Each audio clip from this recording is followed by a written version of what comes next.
our first question for today. Please share a decision that truly changed your life. Hi, Natalie. Thanks so much for having me on your show today. I think one of the biggest changes or decisions I made that truly changed my life is when I graduated from university in Vancouver. I was 22, had just completed a degree from one of the best universities in the world, but I really didn't know what I was going to do with that piece of paper. And I think a lot of people can relate to that. You have a degree, but now what? College doesn't always prepare you for the real world. And so my boyfriend at the time and I decided to go down to California and see what was happening in Los Angeles and San Diego and San Francisco. And fast forward 30 years, I never really left San Francisco. Although I've now lived in different places around the world, I always come back here. And that decision to take a risk and go find out what's out there, even if we didn't have a lot of money, we didn't know what we were getting ourselves into. I found a huge attraction to technology and how fast it changes and the impact it can make on people's lives. And so putting myself out there, really trying to get a job, starting at the very bottom in tech, and just acting as really an assistant to a marketer, just so I could get my foot in the door, really changed my life forever. And like I said, fast forward 30 years, I've been a chief customer officer. I went back and got my MBA in my mid 30s, and then also started two of my own companies, which I eventually sold. So that one decision to go find out what can I do beyond this degree changed my life forever. And I wouldn't be in California uh, doing what I do today, and I love doing, if I hadn't taken that risk. Wow, really impactful. So, and what advice would you give to our audience for people who facing with big life-changing decision now? Yeah. Don't underestimate yourself, especially if you're a woman.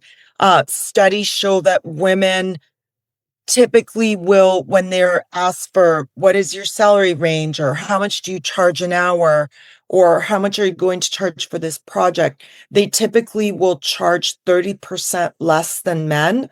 And it's because we don't believe in ourselves. So regardless of your gender, do your homework, see what people are charging, what people are making with your experience, and then figure out what's your unique differentiator. Because there's a million people who can do what you do, but you have something special inside you that does it differently. Don't underestimate that power. Take advantage of it and bring it to the table with confidence. And don't be embarrassed to ask what you're asking for if you believe that that's what the market's at and that's what you're worth. Emilia, great advice. To find your competitive advantages is in yourself. Yeah. Yes. When the competition is great, to find your specialty, which values you will bring to the world, to find yourself. Yeah. Yeah. I Thanks so think you have much. to go through I think you have to go through hard times and make mistakes. It can be heartbreak. It can be a mistake at work that can cost you your job.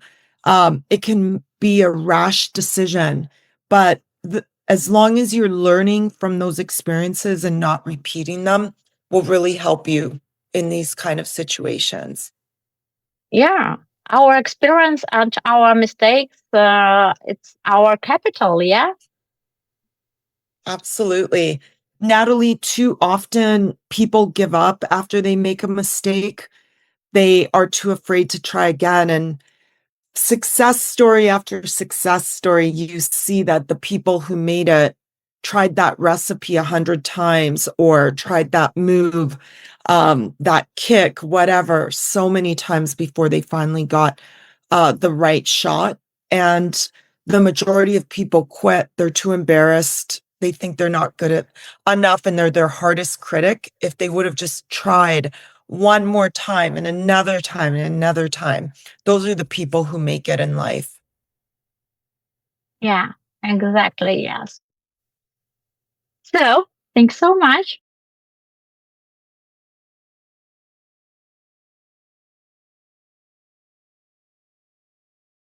What builds trust fastest in a Gen Z team? This is transparent updates or fair rules. I think there has to be a blend of both, Yeah. while leaders can't always be completely transparent. Just giving regular updates makes an incredible difference. I remember early in my career when I wouldn't be able to talk to my leader for a month, they kept putting me off, canceling our one-on-ones. I quickly lost trust in that person. It was very upsetting. I felt like I didn't matter. And then when you think about fair rules, I absolutely agree. And the example I can give is when I was a vice president and I went back to school to get my MBA, my CEO gave money to an engineer to go back to school and get additional experience and degrees, but he refused to give me any money and support. And I thought, we're not playing by the same rules. I'm not going to be loyal to this company. As soon as I finish my degree, I'm out of here. And I stopped being so loyal. And Gen Z teams are smart. They know when you're not playing fair. And so a good leader would do both. They have very transparent rules for everyone. And if they're going to invest in one person, they have to be willing to invest in another, even if your personalities clash, right? Because you have to have a variety of people in your organization to reflect your consumers. Not every consumer is going to have the exact same personality. And that's the beauty of being human. So I think building trust can't just be built on one thing, it's a variety of factors. It will be fair rules. Yes. Building trust. Yeah. Yes. 38% agree with us. Active listening or fair rules. Fair rules. Yeah. Or I maybe think active listening. I think active listening is a really hard skill. Yeah. Really good leaders have it and they listen before they respond. They don't have impulsive answers. They gather their data before they make a decision.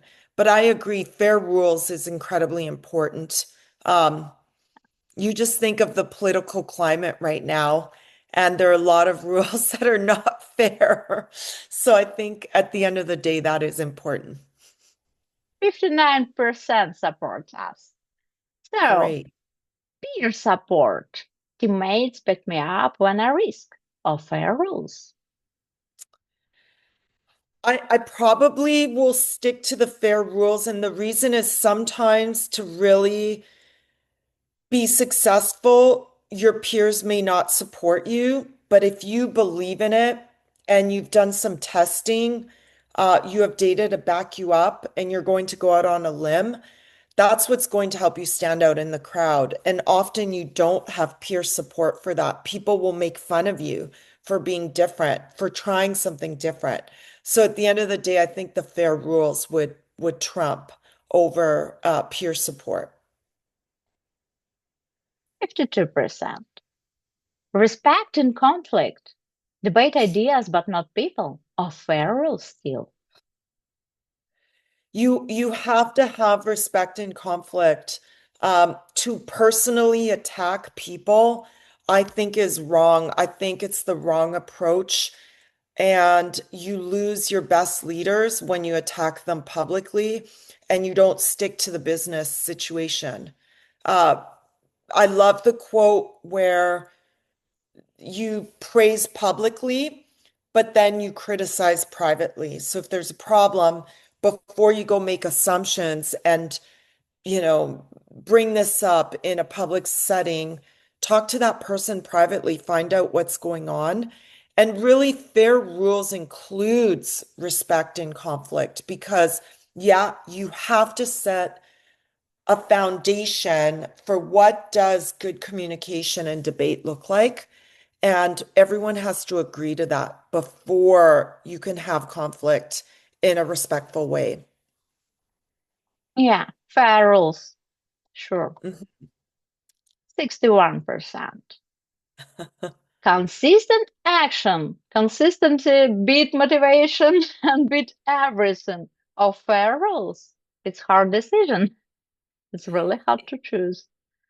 It is, but if you have set up fair rules, then we know what the consistent actions should be expected, right? Because we know what the here's what we've all agreed to speak to each other with respect, to praise publicly, criticize privately. Let's just use that as an example. And then when you have a leader who shows up every day with consistency during hard times, stock market crashing, for example, or some news leaked out about your company, or your founder was caught in a scandal, whatever, the leaders show up consistently with supporting their teams and they aren't applying a bias one way or another, especially in terms of their emotions. That's incredibly important. So those two really go together really closely. Fair rules. Because it drives consistency. Our consistency drives Yes, fair rules. Fair rules, yes. I think so. There. Admitting mistakes first when leaders show flaws or fair rules. It's about mistakes. It's really interesting. It correlates with our introduction. I You have to be really careful about how you admit a mistake because as a leader, you can quickly lose trust and credibility. So you really need to make sure that how you do it is important, but that really does fall under fair rules. If you expect people to own up to it, you as a leader need to as well. Just how you do it will really determine your future and how your team looks up to you. Yeah, fair rules. 54%. Feedback with care of fair rules. Well, I mean, feedback should be part of the rules, right? We all agree on how we're going to give each other feedback. Um, you have to have honesty, and honesty hurts. It's not always going to be roses. You have to be willing to accept it and then give reciprocal feedback on how you accepted that feedback. So I think that all applies under the rules. If you're harsh with one person and not the other, those kind of things quickly fall under the have showing bias. Yeah, fair rules. Sure. 61%. Celebrating fails. It's also about mistakes and fair rules. I I'm a bit hesitant to use that word celebrate mistakes. I think learn from your mistake, but to celebrate them almost sounds like you're encouraging them. And I think it's okay to make mistakes. I'll be the first to admit I make plenty of them and have in the past as a leader, as an employee, as a child. I was such a naughty teenager, all the things. But to celebrate them, I think that might be the wrong word. I think learn from them or, acknowledge it happened and move on with what you took away from it is important. So I think I would definitely stick to the fair rules instead of building trust. I don't know if that builds trust or respect. Yeah, and just small rituals, daily habits that reinforce safety of fair rules.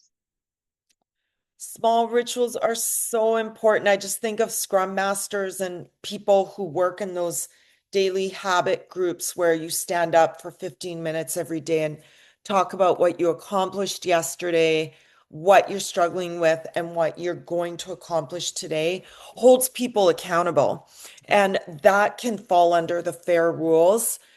Small rituals and habits really not only reinforce safety, but they build greatness.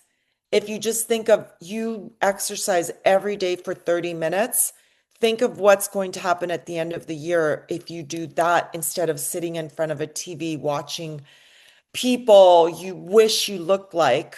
You're going to feel really bad at the end of the year and maybe depressed. Whereas if you start walking every day, you might start meeting people. You may adopt a dog like I did to be my walking partner. All of these little small habits make you a healthier person and your team stronger.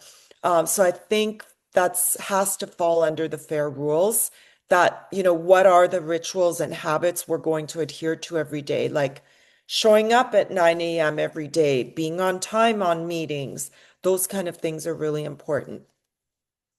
Yeah, our arena is fair rules, and it's on the second place. First place, it's transparent updates, so Mhm. open sharing of progress and problems. The second goes fair rules. The third, peer support. Audience think that it's really important. It's interesting. Leaders show flaws, celebrating fails, especially in that world of change, collapse, and Yes. disruption. Feedback with care, small rituals, active listening, and respect and conflict. I don't know why it is not place, but it is. Consistent actions.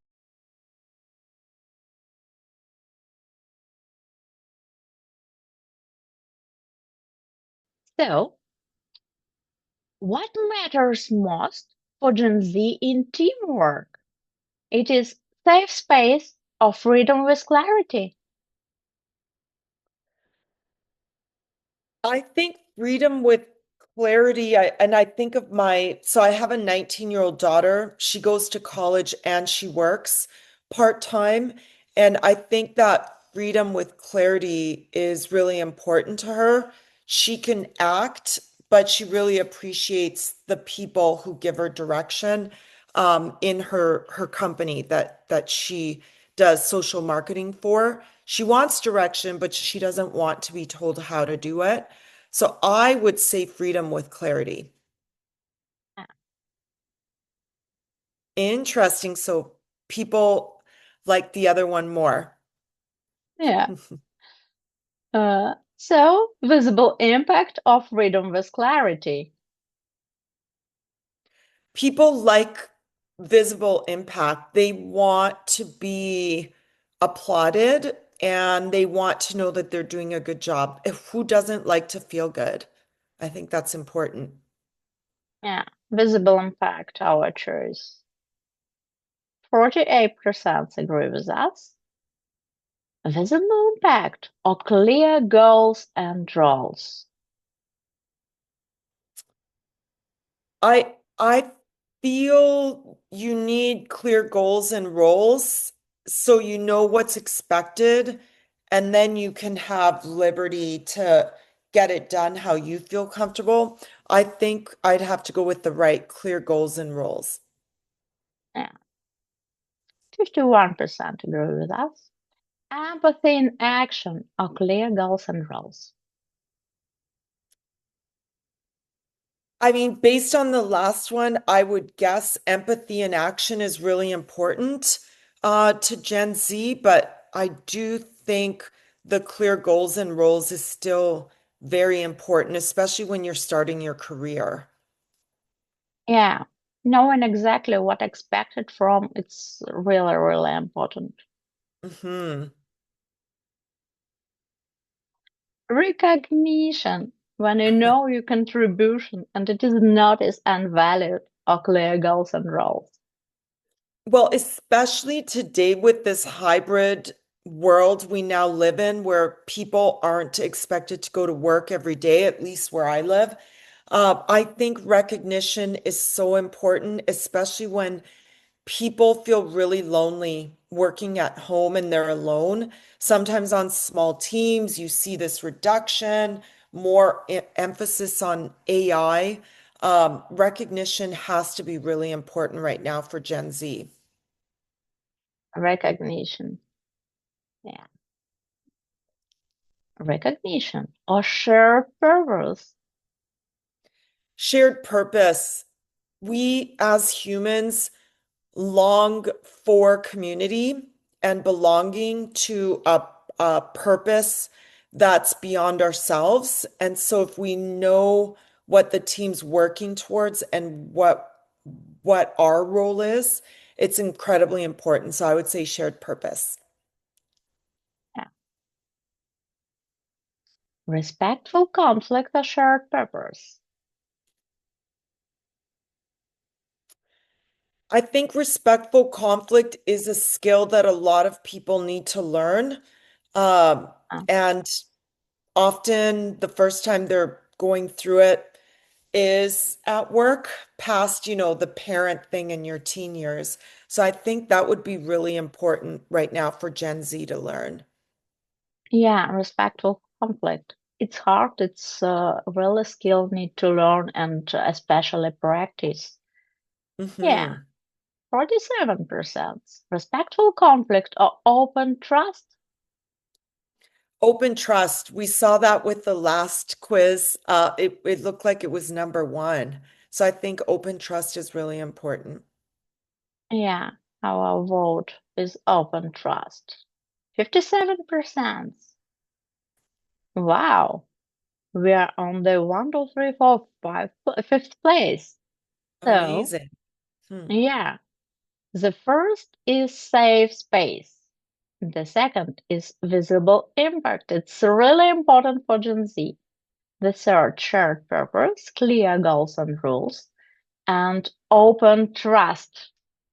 Then goes empathy in action, freedom with clarity, respectful conflict, and recognition. Wow. Wow, the last place, recognition. Really strange, because recognition is really, really important.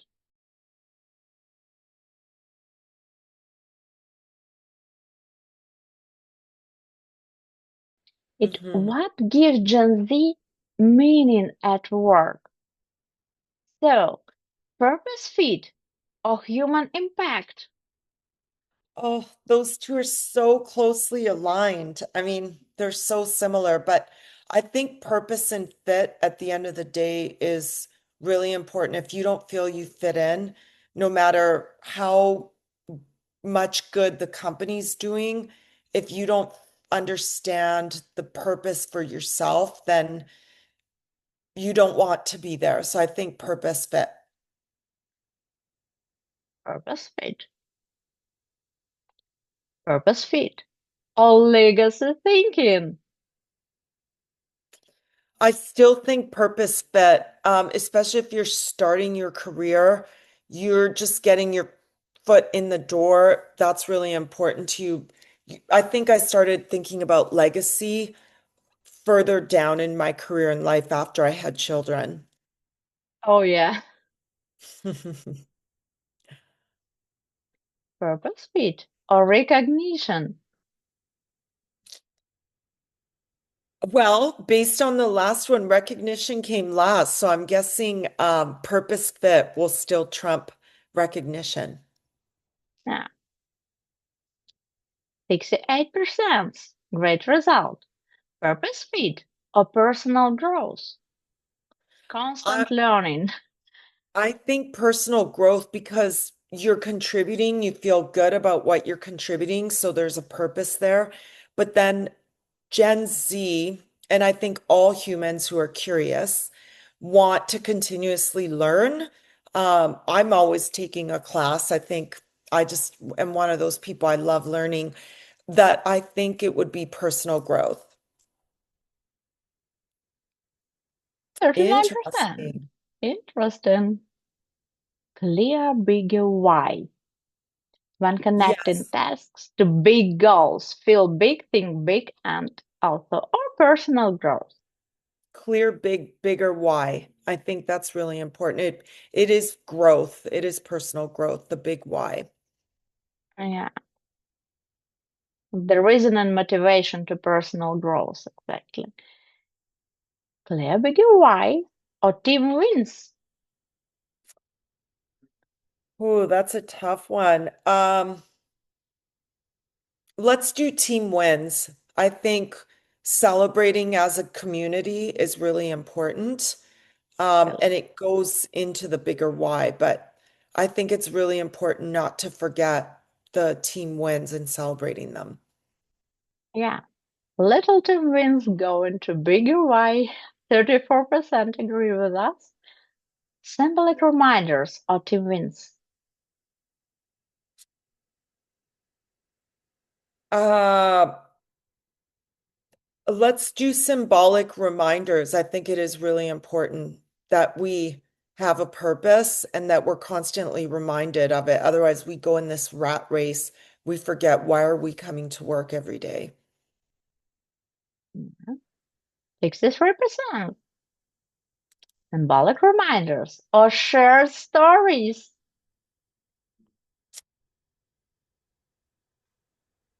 Oh, that's so hard. These are so, I mean, they're just all so important for leadership to remember.